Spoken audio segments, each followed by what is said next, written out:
Hi everyone, I'd like to show you how easy it is to add a new node to the Workflow Builder, along with a custom form for its properties. Thanks to predefined node templates and a strongly typed JSON, this can be done just in a few minutes. So let's get started. For this demo, we will create a simple workflow. Imagine a scenario where we want to automate the process of approving or rejecting a new order that appears in the client system. So first add a node. It will be just the action node. Here we go, and we will select, for instance, the create record. Next, here we will select the data source as a CRM system and the order. Great. The next step is to add next new node, which is not available on the list. So let's define it. Here we have the palette TS file, and we can define the new node. In the Workflow Builder, we utilize the JSON Form library, so it is very easy just to define the structure of the new node. So we will call it user task. And user task node, and it will be the palette item.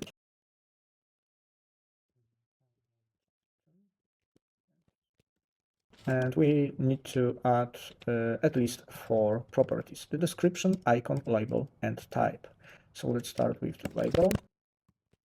It will be the user task node. Description. The description, it will be just assign tasks to users. Okay. Next, it will be type. So thanks to that, React Flow knows how to bind the correct data to the node. So it will be the user task. Okay. And the last thing, it will be the icon. And in Workflow Builder, by default, we use a Phosphor icon library. So we can select the proper icon, user list, for instance. But of course, you can pass any other icon from your asset as well. Perfect. So let's check. There is no palette because we need to register it. So the user, save it, reload. And yeah, we have the user task. So let's add an action. The user task. Perfect. Let's connect it. Cool. When we click on a user task node, we will see there is nothing in a properties sidebar. So let's fix it. Apart from those 4 required properties, we have the default properties data, schema, and UI schema. We will start with the schema because here we are adding properties which we use in our properties sidebar. So post and schema.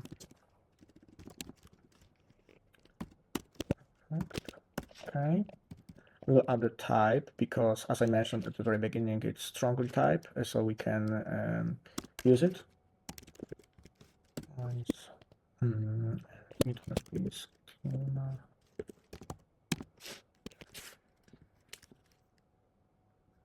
Schema. Yes. So what we have here, we have properties and required props. We will start with the properties. Then this is the object. So in a properties, we will define the label type. Okay, so it will be string and description. And the same type, it's a string. So we have schema. We will save it. Okay.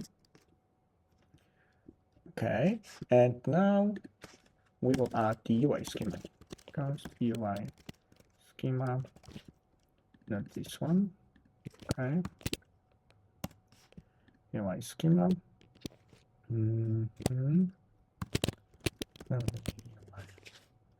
Schema from our JSON form. And here we will add elements at the very beginning.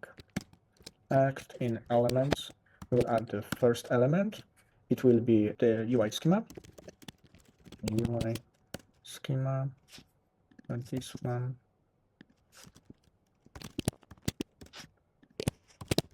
UI schema. Okay. Elements, and here we will bind the first control with the property. So it will be the first it will be the type, and we can select from controls.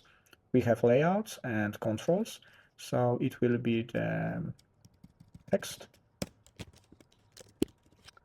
Sorry. Yep, text. Next, we will add the label to this text, just a label, and the scope. Scope informs the user the JSON form which control needs to be bound to the property. So we have a helper just to simplify this. So const scope and get scope. Okay, and we will provide type. It will be type of schema. Right. Now we can use it. So when we open it, now we can see that we can select the label here. Okay, let's do the same. Not the label, but description. Description. Cool. And here we need to provide the type as well. So here we will use the layout, vertical layout, just to properly display those controls. So here the UI schema. Cool. So we have everything here. So let's check how it looks. So layout, user task, and here we go. We have the label with the input and the description. Because Workflow Builder expects that we will add those properties, so automatically we bind them with the node template. So we can add your demo, and this is the live update. Great. Cool. So yes, this is it. And what next? As I mentioned at the beginning, we want the ability to automatically approve or reject an order. So to handle this, we will need a form with a drop-down list. So let's add it. Here we have the UI schema. So in schema, we will add the object. It will be the approval decision. It will be the object. So we can create the nested object just to group properties. And here we have we will add another one. It will be the decision. Yes. And the reason. Okay. So here it will be type string. The type string. Here it will be the type object, and we need to add, yes, the properties. Okay. Right. Yes, so now we have the decision. Now we have the decision with the type.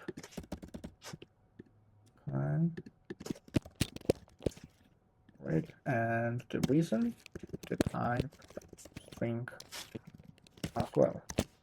Okay, so we defined the approval decision with the properties decision and the reason, because maybe when we will reject the decision, we reject the request, we would like to add a description.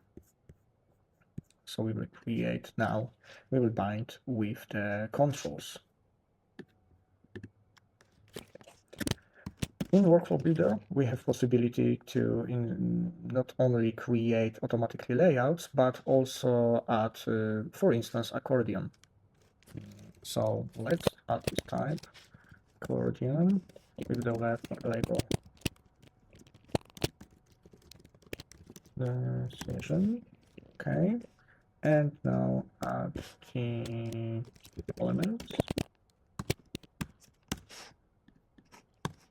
don't need to define a scope here because we don't want to bind to any property from the schema. And in elements, we add the type. Let's select the control.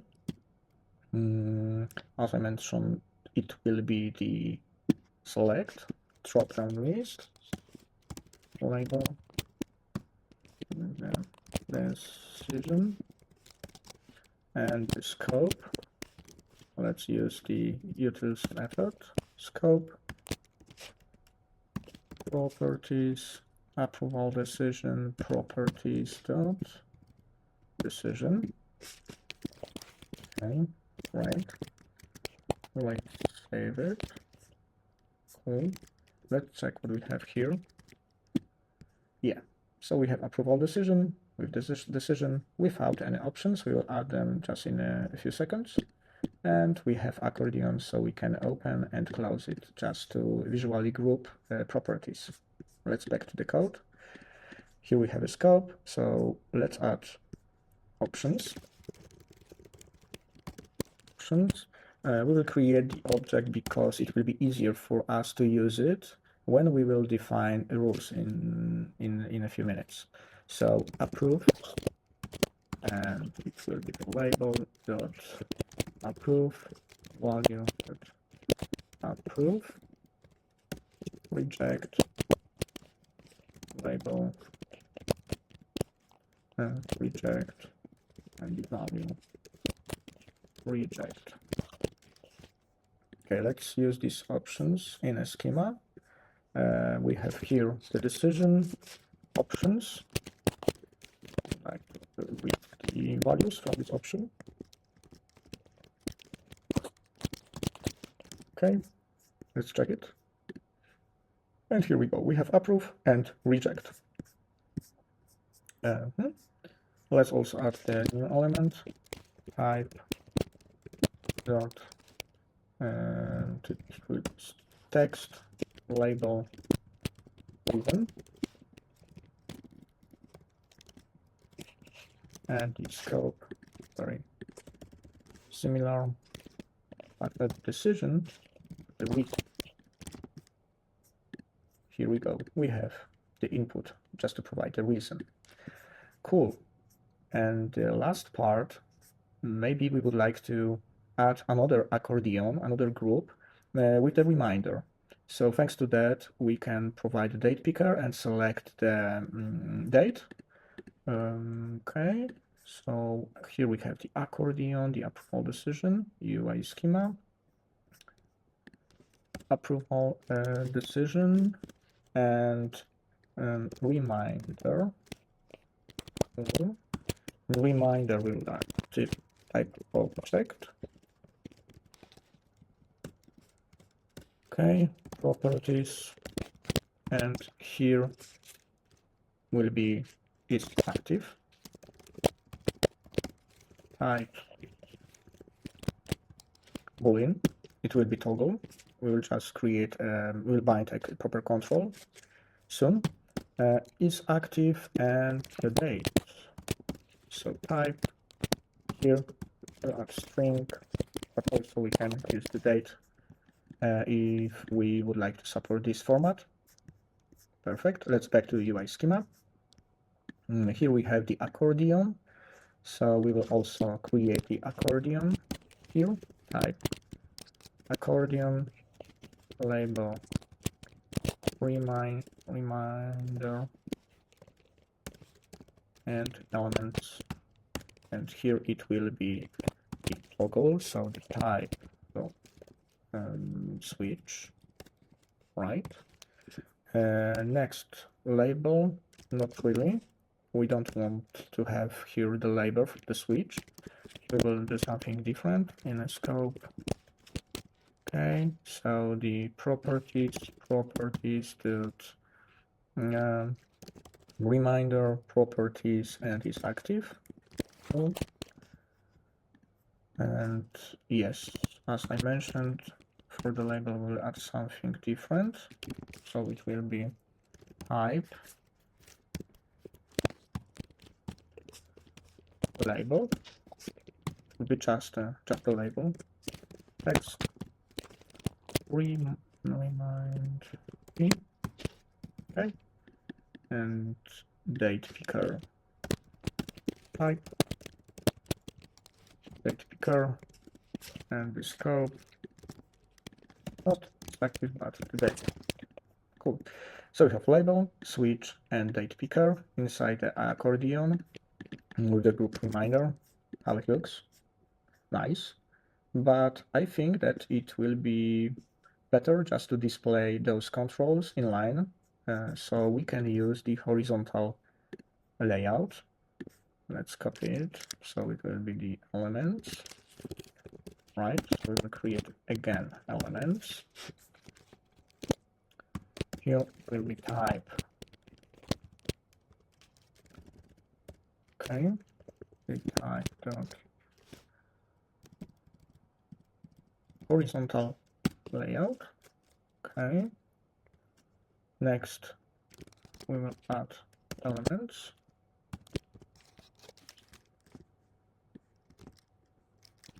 So I just paste those three controls and let's back. Great. So we have all those three controls in the same line.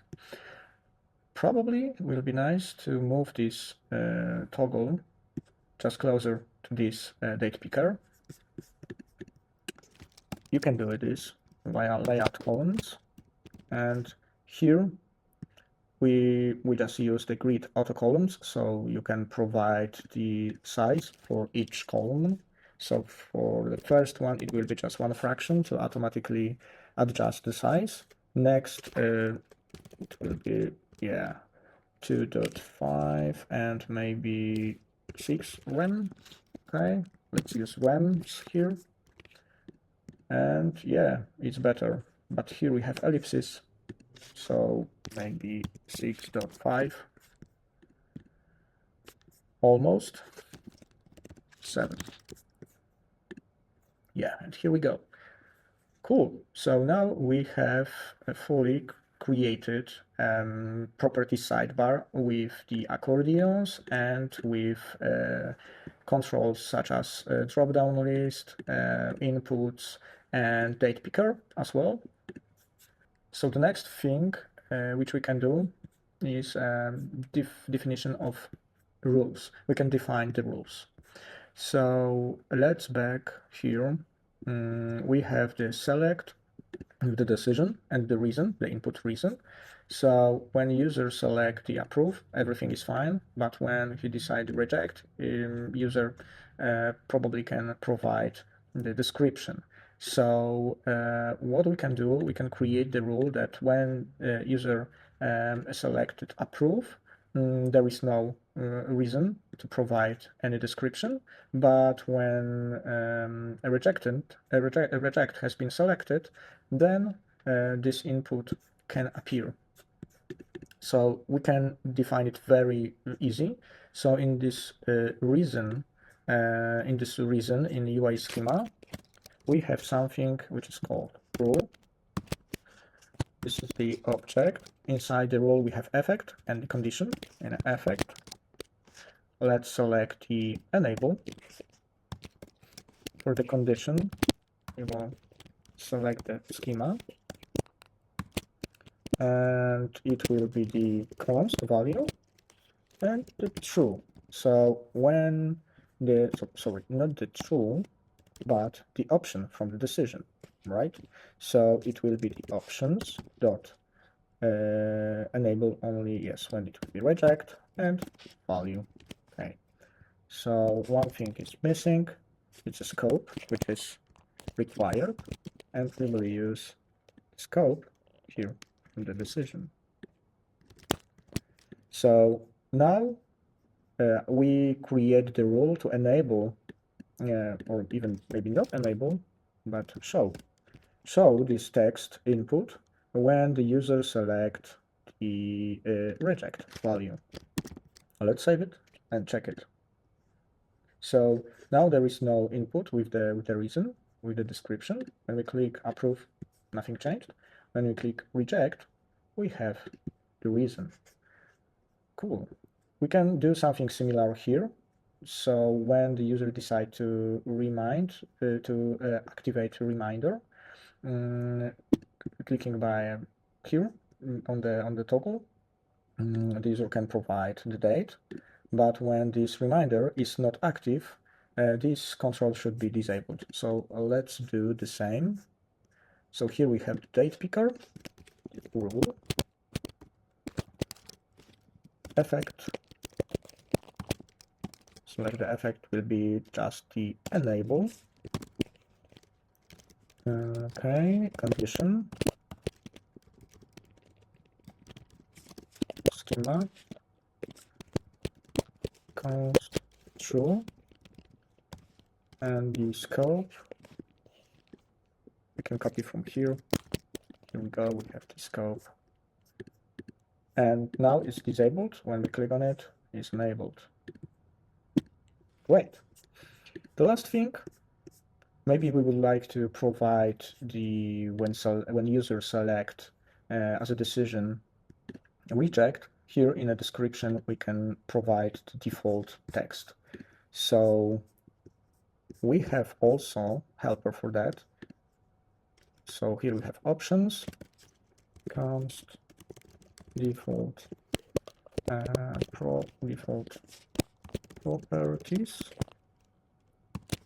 default properties, default properties, and we will provide type. Okay, so let's copy it here. Type of schema as well. Thanks to that we know what properties we have. And now we have the approval decision, description, label, reminder. Okay, so reminder, open the object, not reminder, but the approval decision, reason too expensive. Okay, and let's save it. Default properties data, default properties. So let's check the default value, select, decision, reject, and here we go. We have the default value, too expensive. Cool. And that's it. This was just one example of how quickly and easily you can customize the Workflow Builder to deliver a final product efficiently. Thanks for watching. See ya.